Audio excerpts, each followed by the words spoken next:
Hello' everyone, বহুত দিনৰ মূৰত ব্লগ এটা বনাইছোঁ। বিহুৰ বাবে ফটোশ্বুট চলি আছিলে, ভাবিলোঁ অলপমান ৰেকৰ্ড কৰি দেখুওৱা কেনেকৈ কি হয়, অলপ বেলেগ হৈ যাব। আৰু এনেকুৱা বতাহ বৰষুণ আহিছে, পূৰা বহাগ আহিছে, আগমন দি দিছে এইজনে ৰাজশ্ৰী। পূৰা ফুল ষ্টাইলত বতাহ বৰষুণ আহিছে। তাৰপিছত গোটেই মানুহখিনি বাহিৰতে আছিলে, কাৰণ আমাৰ মানে তলৰ ফ্ল'ৰত বিহুৰ কাৰণে মানে ফটোশ্বুটৰ কাৰণে এনেকৈ ৰেডি কৰাই ৰখা হৈছে। গোটেই আৰ্টিষ্ট যিখিনি আৰ্টিষ্টক কৰিব দিছে আৰু তাহাঁতে ৰেডি হৈ পিনে ইয়াত ফটোশ্বুট কৰিব। হেপী বিহু। এইজনী ৰিঞ্জুবা আমাৰ পজেজানল শিকাই আছে। এইজন হৈছে শান্তনু দা, চাকনৈয়াৰ মেইন হিৰো। এজন অচিন্তা দা, হেঙুলীয়াৰ হিৰো। দেন এজনী শ্বাইন বা আছিলে, প'জে শিকাই আছে। আৰু আমাৰ বিস্মিতা বা আৰু চিন্তা দাই মানে ভাল হৈছে, পূৰা হেপ্পী আৰু। একচুৱেলি আৰ্টিষ্ট হোৱাটো ইমানো ইজি নহয়। শ্বাইন বা ইমান কিউট লাগিছে ন। তেখেতে যদি ডান্স ভুল হৈছে প্লিজ কোনো নধৰিব দেই, কাৰণ তেখেত ডেন্সাৰ নহয়, নাচিবও নাজানে। বাট শ্বি ইজ চ' হেপ্পী যে মানে নাচি আছে তাত। মই কিবা জোকাই আছিলোঁ, সেইকাৰণে ৰৈ দিলে।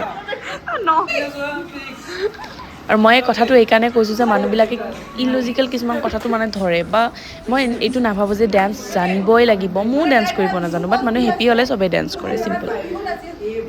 বাকী ইয়াতে প্ৰাগৰ ফালৰ পৰা BTS শ্বুট কৰি আছিলে, কাৰণ শ্বাইন বা হৈছে ক্ৰিয়েটিভ ডাইৰেক্টৰ। তেখেতে মানে জানে আৰু কেমেৰাত কাক কেনেকৈ কি কৰিলে ভাল লাগে। চ' প'জে শিকোৱা এটা ডিফাৰেণ্ট কথা, আৰু ডান্স কৰিব জানা নাজানা এটা বহুত বেলেগ কথা। হেই য়শস্বী।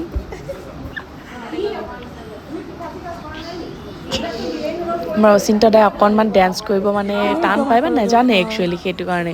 ইয়াতে সাগৰ দা আছিলে কেমেৰামেন, প্ৰাগৰ কেমেৰামেন পাৰ্চন তেওঁ। নাজানো, কিবা কথাত হাঁহি আছিলোঁ। শ্বাইন বাকে জোকাই আছিলোঁ চাগে দেই, পাহৰি থাকিলোঁ। মই আজি ব্লগটো ইমান দিনৰ মূৰত শ্বুট কৰাৰ ৰিজনটো আছিলে যে ফটোশ্বুট চাগে মই কেতিয়াও দেখুওৱা নাই এনেকৈ, অকণমান বেলেগ হৈ যায়। যে আমাৰ প্ৰমোবিলাকৰ প্ৰত্যেকটা যেতিয়াই যি প্ৰমো আহে যি আহে ফটোশ্বুট হৈয়ে থাকে।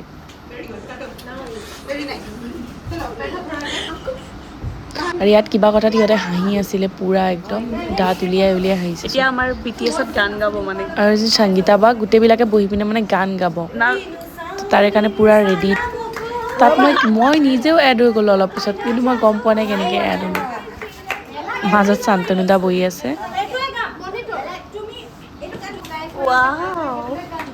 এইজনী অপৰ্ণা।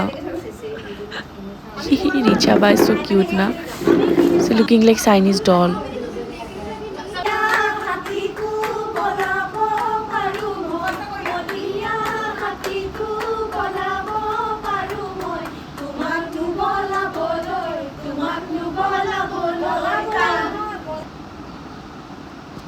তাৰপিছত মই এনেকৈ কিবা ব্লগ কৰি আছিলোঁ তাত, নাজানো কি। ইয়াৰ ইমান কিউট লাগে ন দুজনকে।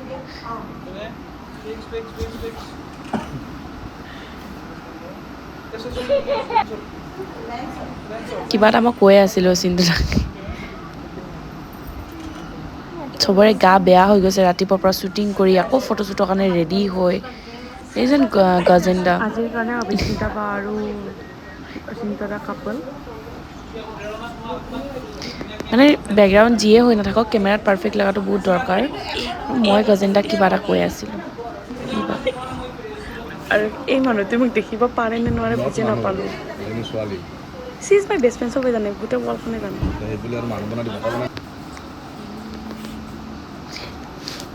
এণ্ড অফ দ্য টাইম পূৰা গ্ৰুপ ফটোশ্বুট।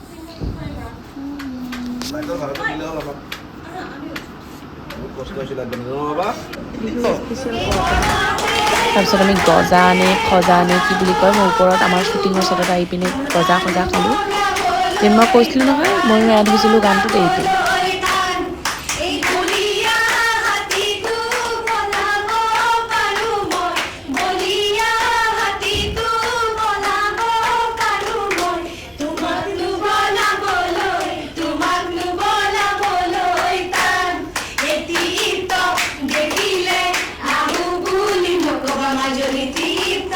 দেখিলে আহু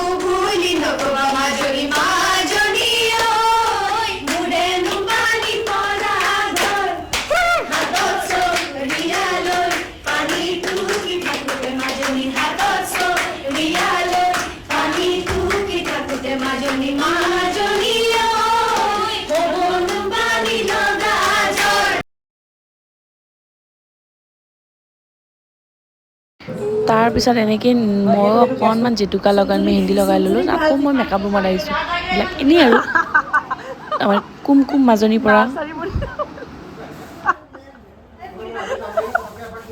কিন্তু তোমাৰ নাৰ্চাৰীটো ৰিয়েলো নহয় জানা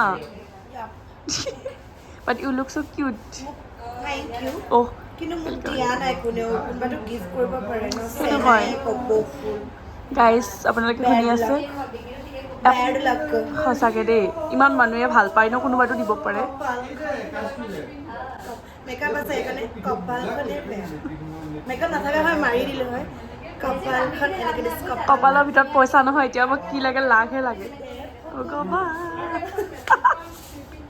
চব বিহু এইবাৰ বিহুৱে বিহু কোনো চবেই বেলেগ বেলেগ প্ৰমোশ্যন য়েছ য়েছ চিয়'ৰ চিয়'ৰ এইটো অৱতাৰৰ পৰা চেঞ্জ হ'ব এইযোৰ পিন্ধিব আৰু দেন আমি দেখুৱাই আছোঁ